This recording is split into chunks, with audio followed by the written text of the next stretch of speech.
So I think it's going to make a big difference. And if you think about the industries here and what the Space Coast means to space exploration for the whole world, we're going to have astronauts back on the moon. And we are going to have astronauts on Mars eventually. And we need to do that. It's important to do that. And that's going to be something that's done right down the road from here. So you're going to have folks that are already in that industry, of course, that are going to be a part of it. Now with this program, we're going to have more Floridians that are going to be able to have really, really good opportunities and not just good paying jobs, but to be part of something that's really historic. So I'm looking forward to that, and I support those efforts.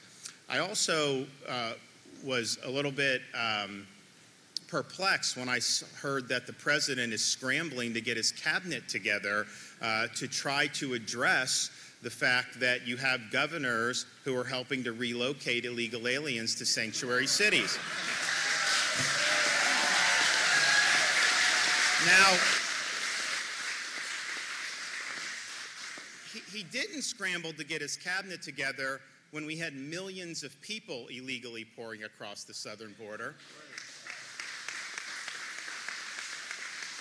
He didn't scramble to get his cabinet together when you had 53 migrants die in some trailer in Texas because they were neglected by the federal government. You didn't see him scramble to get his cabinet together when we had Americans that were victimized by criminal aliens that he led across the border. You didn't see him scramble to get his cabinet together when we hit record fentanyl deaths, which that fentanyl is coming across his open border. It's only when you have 50 illegal aliens end up in a very wealthy, rich sanctuary enclave that he decides to scramble on this. And so I think what we are doing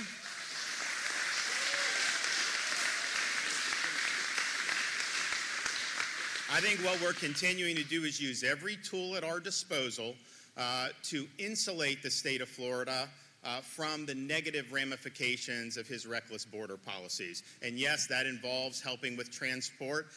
It involves suing on catch and release, which we have done. It's involved making sure that contractors are held accountable if they're facilitating this into our state. And we have a statewide grand jury that's looking at different types of practices that may be going on in the state that's exacerbating the problem. And so, the end of the day, this is a massive policy failure by the president.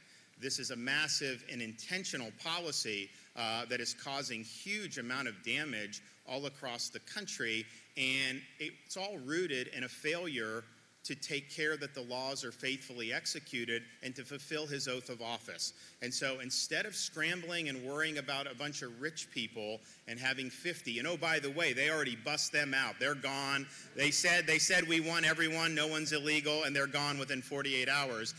And so why not actually look at what's going on? There were more Acela corporate journalists in Martha's Vineyard today than have ever gone down to the southern border to look what's going on. Why don't you go down there and look what some of those communities have to deal with every day? All right. Anybody? How many of those 50 that you referenced started their flights in Crestview en route to Martha's Vineyard? How many are from Florida, those 50? So what we're doing is, and so we got the $12 million for the legislature thanks to these guys. And honestly, I have to say, on a bipartisan way, almost every Democrat voted for our $12 million for relocation. They're complaining now, but they all voted for it.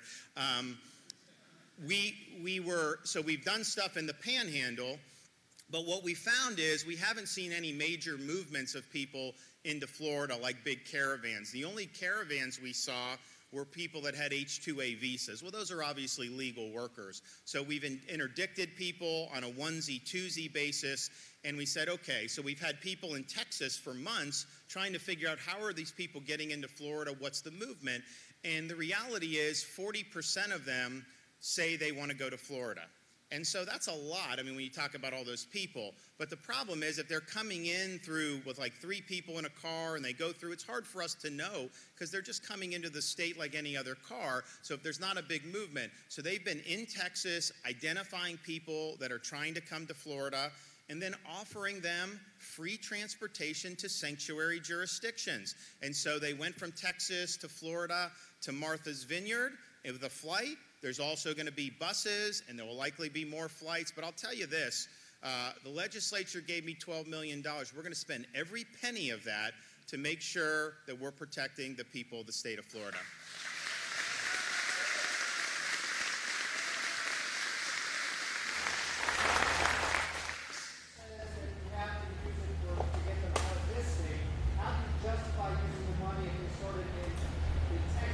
Because most of them are intending to come to Florida.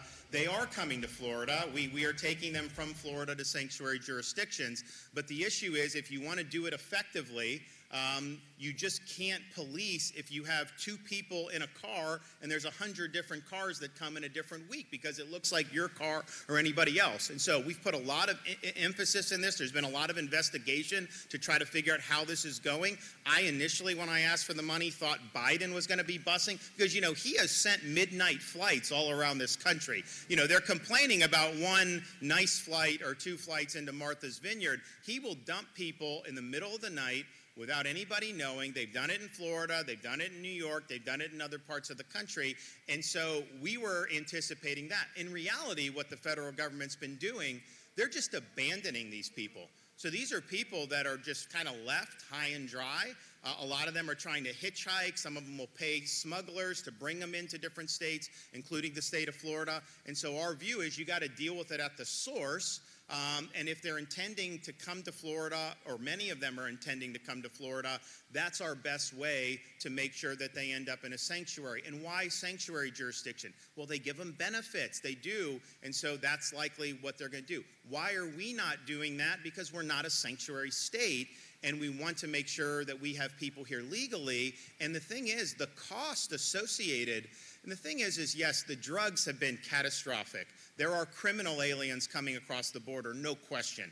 But even just the sheer volume of people, when you impose that on communities, that's massive cost to just the social system, education, healthcare, public safety, all those different things get very, very taxed. And you saw that in stark relief when one of the wealthiest enclaves in America, indeed the world, said they didn't have the resources to deal with 50 people. Well, how do you think some of these border towns feel? How do you think some of the people in Florida have felt that have seen the drugs or seen criminal activity? And so that's what we're really trying to do. We want to make sure that taxpayers are not having to foot tens of thousands or thousands of people coming in illegally, and that's the most effective way to do it. Yes, ma'am. So, yeah, I think that's totally false. I think if you look, the folks that are contracted, not only do they give them a release form to sign, they actually give them a packet, and in that packet included a map of Martha's Vineyard. So it was obvious that that's where they were going, and they gave that to them. And here's the thing, it's all voluntary, because it's just the type of thing where we think that's the right way to do it. I mean, I think that if the states could send, I would send back to Mexico or back to the home country, but here we are doing it voluntarily. They sign a release, and then they get a packet. So they did get a packet that had the map of Martha's Vineyard, and they're also treated, you know, very well with all this. I mean, they're treated well with meals and everything. This is not, I saw somebody on CNN try to say, sending 50 illegal aliens to wealthy Martha's Vineyard is reminiscent of the Holocaust. And I just thought to myself, has the world gone totally mad? I mean, these are voluntary transportation that they're signing up for, but they're given a good ride, they're given everything, and that's just, you know, it's a humane thing to do. What's not humane is what Biden is doing. He's given a false promise, the border's open, luring people to come here for political purposes, and then basically cutting these people loose and leaving them high and dry. What he should say is, you know, our border's not open. You know, there's ways to apply to come to this country, but just simply barreling across the border is not one of them. And I think you can trace all this back to him coming to office and reversing President Trump's policies, not because Trump's policies were wrong.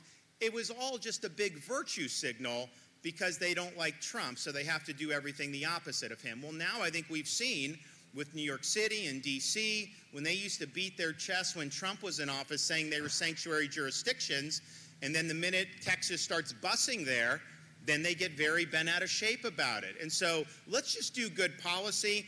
I am happy that and these are just the beginning efforts. I mean, we've got an infrastructure in place now. There's going to be a lot more that's happening.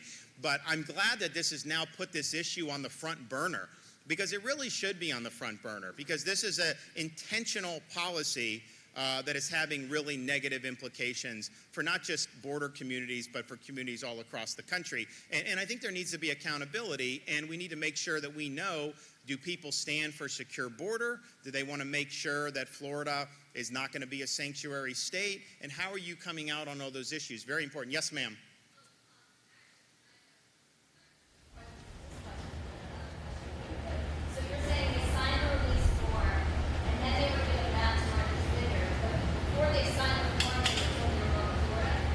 So no. They are identified as wanting to go to Florida. You know, when they come in, so I had people last summer at the border, and I didn't, you know, we were just trying to help Texas, and my guys are like, you know, a lot of these people want to come to Florida. I'm like, oh man. So then more recently, we have people on the ground there, and it's pretty consistent, about 40% mention Florida.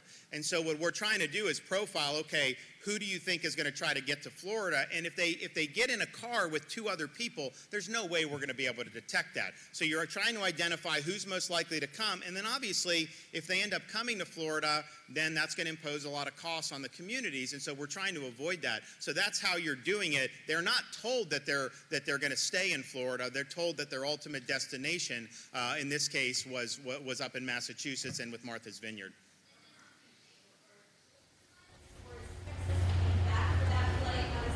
Yeah, so what we do, I mean, so, you know, we've hired a contractor. There's a bunch of stuff that's gone into creating the infrastructure. Obviously, we've also, you know, done the flights.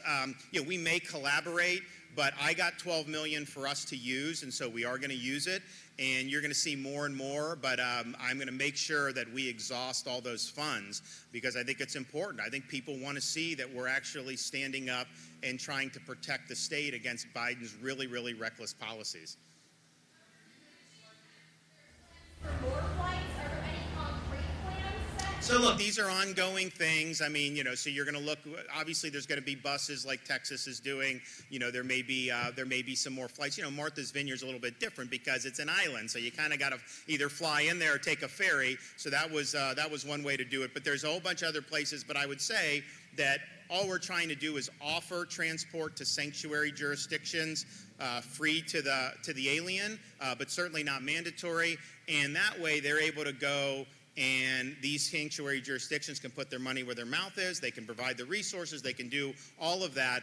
And then once that happens, the chance of folks coming to Florida is probably very, very low. So that's why we're doing it. And I think we're going to continue to do it.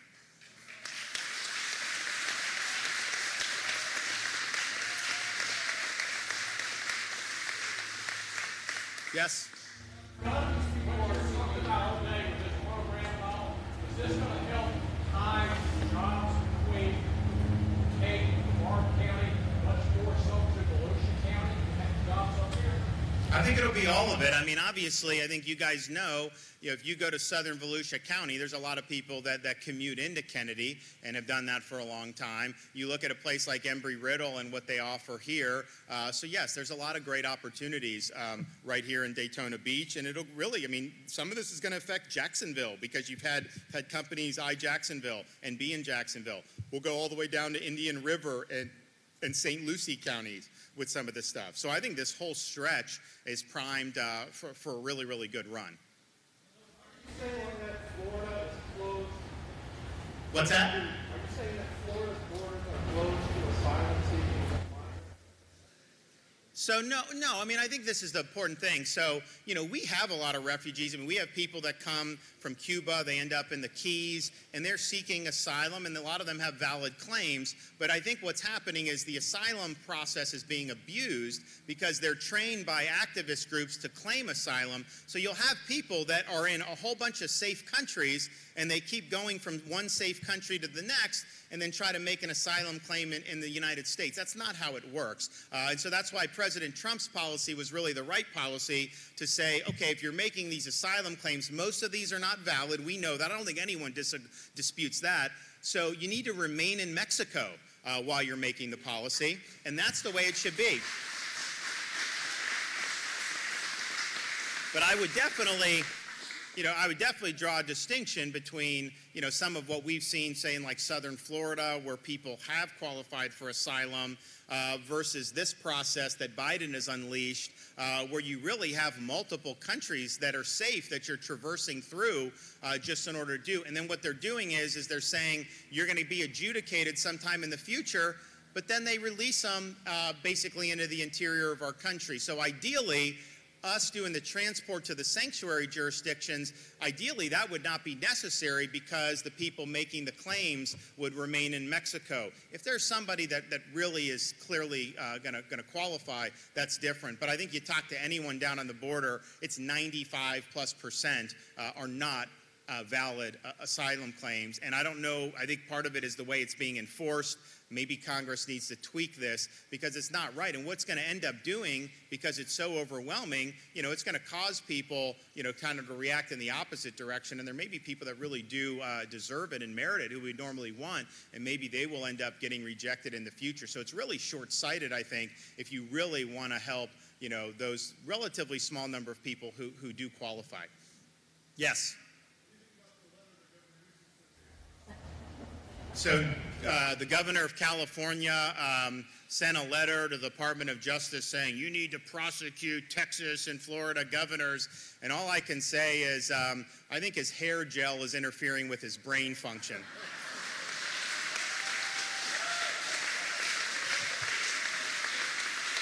Thanks, guys. We'll see ya.